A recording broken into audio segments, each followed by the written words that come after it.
Hello, good morning friends. ഇന്നത്തെ ചെമ്പനീർ പൂവിൻ്റെ കഥ കേൾക്കണ്ടേ? ഇന്നത്തെ ചെമ്പനീർ പൂവിൽ സച്ചിക്ക് രേവതിക്ക് മുറി ഒഴിഞ്ഞു കൊടുക്കാതെ ശ്രുതി കടന്നുറങ്ങി. ശ്രുതി പറയണു, ശ്രുതി ഉറങ്ങി കഴിഞ്ഞാൽ എങ്ങനെയാണ് ഏൽപ്പിക്കാനൊക്കെ ചോദിക്കണം. അങ്ങനെ സച്ചി പറയണു, ഞാൻ അവനെ ചവിട്ടി പുറത്താക്കും എന്നൊക്കെ പറയുന്ന സമയത്ത്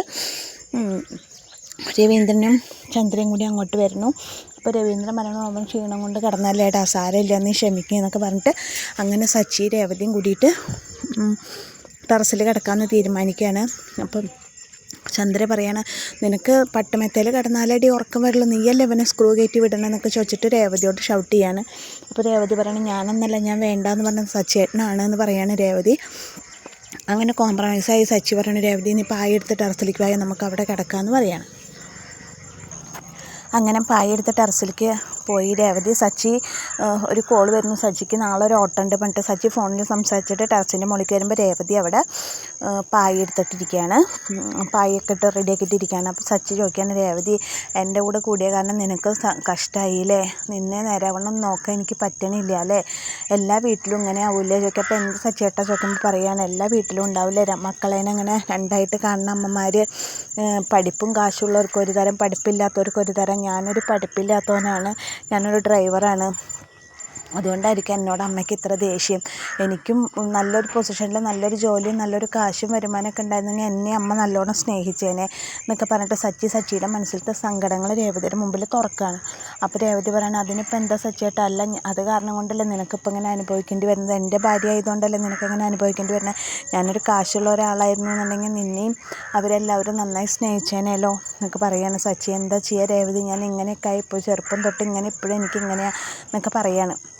അപ്പോൾ രേവതി പറയണം, സച്ചിയേട്ടാ അങ്ങനെ ഒന്നും വിചാരിക്കേണ്ട, അപ്പോൾ നിനക്ക് ഈ ടെറസിൻ്റെ മുകളിൽ കിടക്കണതിൽ ദേഷ്യമില്ലേ രേവതി, സങ്കടമില്ലേ ചോദിക്കണം. അപ്പോൾ രേവതി പറയണം, എൻ്റെ സച്ചിയേട്ടൻ എവിടെയാണോ അവിടെയാണ് എൻ്റെ സ്വർഗ്ഗം, എനിക്ക് അതിൽ യാതൊരുവിധ വിഷമവുമില്ല, എനിക്ക് എന്തൊക്കെ ഉണ്ടായിട്ടും കാര്യമില്ല, എൻ്റെ സച്ചിയേട്ടൻ എൻ്റെ കൂടെ ഇല്ല എന്നുണ്ടെങ്കിൽ പിന്നെ എനിക്കെങ്ങനെയാണ് ഉണ്ടാവുക. ഇപ്പോൾ ഒരു കണക്കിൽ ഞാൻ 100% ഉറപ്പ് പറയാം, നിങ്ങളുടെ ഏട്ടനെക്കാട്ടിലും ശ്രീകാന്തിനെക്കാട്ടിലും ഒക്കെ കൂടുതൽ നിങ്ങളുടെ രണ്ട് മരുമക്കളെക്കാട്ടിലും കൂടുതൽ ഏറ്റവും കൂടുതൽ സന്തോഷത്തോടു കൂടി കഴിയുന്നത് ഞാനായിരിക്കും. കാരണം എന്നെ ഏറ്റവും കൂടുതൽ സ്നേഹിക്കുന്ന ഒരു ഭർത്താവിനിൽ എനിക്ക് കിട്ടിയേക്കണം എൻ്റെ സച്ചിയേട്ടനെ എന്നൊക്കെ പറഞ്ഞിട്ട് സച്ചിയുടെ മുഖത്ത് 2 കൈ കൊണ്ട് ഇങ്ങനെ ചേർത്ത് പിടിക്കുകയാണ്. സച്ചിയേട്ടൻ എന്തിനാണ് വിഷമിക്കണം, സച്ചിയേട്ടൻ എവിടെയാണ് അവിടെയാണ് എൻ്റെ സന്തോഷം, എനിക്ക് ഏറ്റവും സന്തോഷമുള്ള ആൾ തന്നെ ഞാൻ, കാരണം സച്ചിയേട്ടൻ എന്നെ എത്രയും സ്നേഹിക്കണം സച്ചിയേട്ടനെ എനിക്കുണ്ടല്ലോ എന്നൊക്കെ പറഞ്ഞിട്ട് രേവതി സച്ചിയുടെ മടിയിൽ തലവെച്ച് കിടക്കുകയാണ്. പിന്നെ ഇപ്പം നമ്മൾ റൂമിൽ കിടക്കണമെങ്കിൽ സച്ചിയേട്ടാ നമുക്കിപ്പോൾ ഇത്രയും തെളിഞ്ഞ ആകാശവും നക്ഷത്രങ്ങളെയൊക്കെ കണ്ടിട്ട് ഇങ്ങനെ കിടക്കാൻ പറ്റുമോ, റൂമിൻ്റെ ഉള്ളിൽ AC അല്ലേ, AC ഇട്ടാലും അത്ര നല്ലതൊന്നല്ല ആരോഗ്യത്തിന് എന്നൊക്കെ പറയാണ് രേവതി സച്ചീനെ. അതൊക്കെ പറഞ്ഞിട്ട് സമാധാനിപ്പിക്കുകയാണ്. അത് കഴിഞ്ഞ് പിറ്റേ ദിവസമായിട്ട് ചന്ദ്രയ്ക്കും രവീന്ദ്രനും രേവതി ചായ കൊടുന്ന് കൊടുക്കണം. അപ്പോൾ ചോദിക്കുകയാണ്, ശ്രുതി എഴുന്നേറ്റിൽ എന്ന് കട തുറക്കേണ്ടത് ചോദിക്കാൻ രവീന്ദ്രൻ, അവനൊക്കെ കറക്റ്റ് ടൈമിൽ പുറത്തിട്ട് വന്നോളും, അവൻ എൻ്റെ മോനാ പറയണ ചന്ദ്രമതി. അപ്പോൾ എഴുന്നേറ്റിട്ടില്ല എന്ന് പറയണ രേവതി, നീ എന്തിനാ അപ്പോഴേക്ക് അവൻ്റെ റൂമിൽ പോയി എത്തി നോക്കിയിട്ട്, അല്ല ഞാൻ അതേ പോകുമ്പോൾ കണ്ടതാണെന്ന് പറയണം. അതൊക്കെ അവൻ എഴുന്നേറ്റോളം പറയണം. എന്നിട്ട് രേവതിയും രവീന്ദ്രനും കൂടി ചായ കുടിക്കാം. ആ സമയത്ത് ശ്രുതി കുളി കഴിഞ്ഞ് വന്ന ശ്രുതിയെ നോക്കുമ്പോൾ ശ്രുതി നല്ല ഉറക്കണം. ശ്രുതി കട തുറക്കേണ്ട ചോദിക്കുമ്പോൾ ശ്രുതി പറഞ്ഞാൽ ഒത്തിരി നേരം കൂടി കിടക്കട്ടെ ശ്രുതി, ഞാൻ ഭയങ്കര ടയേർഡാണ്, നീ എന്നൊന്ന് മനസ്സിലാക്കുക എന്നൊക്കെ പറഞ്ഞിട്ട് ശ്രുതി തിരിഞ്ഞെടുക്കുകയാണ്. ഞാൻ 1/2 മണിക്കൂർ കഴിഞ്ഞിട്ട് നീക്കുക ശ്രുതി. 1/2 മണിക്കൂർ 5 മിനിറ്റ് എന്നല്ലേ പറഞ്ഞു കേൾക്കുക, എന്താ ശ്രുതി പ്ലീസ് എന്നെ ഇങ്ങനെ ശല്യപ്പെടുത്തല്ലേ എന്നൊക്കെ പറയാണ്. അപ്പോഴേക്കും ഫുഡൊക്കെ ബ്രേക്ക്ഫാസ്റ്റൊക്കെ റെഡി, എല്ലാവരും കഴിക്കാനൊക്കെ റെഡി ആയിട്ട് വന്നു. അപ്പോഴും ശ്രുതി വന്നിട്ടില്ല. അപ്പോൾ ചന്ദ്രമതിയുടെ രവീന്ദ്രൻ നോക്കിയാണ്, ഇത്ര നേരമായിട്ട് ശ്രുതി വന്നില്ലല്ലോ ചന്ദ്രയെ പറയാണ്. അവൻ ഇപ്പം നോക്കിക്കോ നല്ല ടിപ്പ് ടോപ്പായിട്ട് ഇറങ്ങി വരും, അവൻ സുന്ദരനായിട്ട് എൻ്റെ മോൻ ഇപ്പം ഇറങ്ങി വരും എന്നിട്ട് ചന്ദ്രൻ അങ്ങനെ മുകളിലേക്ക് നോക്കുമ്പോൾ ശ്രുതിയാണ് ഇറങ്ങി വരുന്നത്. അപ്പോൾ ശ്രുതിയോട് ചോദിക്കാണ്, ശ്രുതി റെഡി ആവില്ലേ, ഇപ്പം ഇറങ്ങി വരില്ലേ ശ്രുതി എന്നൊക്കെ ചോദിക്കുകയാണ് ചന്ദ്ര. അപ്പോൾ ശ്രുതി പറയാണ്, ആൻറ്റി ശ്രുതി നീറ്റിട്ടില്ല എന്ന് പറയുന്നത്, ഭയങ്കര ക്ഷീണമാണ്, നല്ല ഹാർഡ് വർക്കിംഗ് അല്ലേ ഉണ്ടായിരുന്നു, അതുകൊണ്ട് ഭയങ്കര ടയേർഡാണ്, ശ്രുതി കിടക്കുകയാണ്, ഉറങ്ങുകയാണ്, എഴുന്നേറ്റിട്ടില്ല പറയണേ. അത് ശരി, ഒരു ദിവസം കൊണ്ട് ഇത്ര ടയേർഡായോ, ഇങ്ങനെ ആയിക്കഴിഞ്ഞാൽ ശ്രുതിയായിട്ട് എന്താ കണ്ടേക്കണ ചോദിക്കാണ് വർഷ. ഞങ്ങളൊക്കെ അങ്ങനെ ദിവസം ജോലിക്ക് പോകണവരല്ലേ, ഞങ്ങളൊന്നും ഹാർഡ് വർക്കിംഗ് ആകാൻ വേണ്ടി ഇരിക്കുന്നില്ലല്ലോ എന്നൊക്കെ പറയാണ് വർഷ.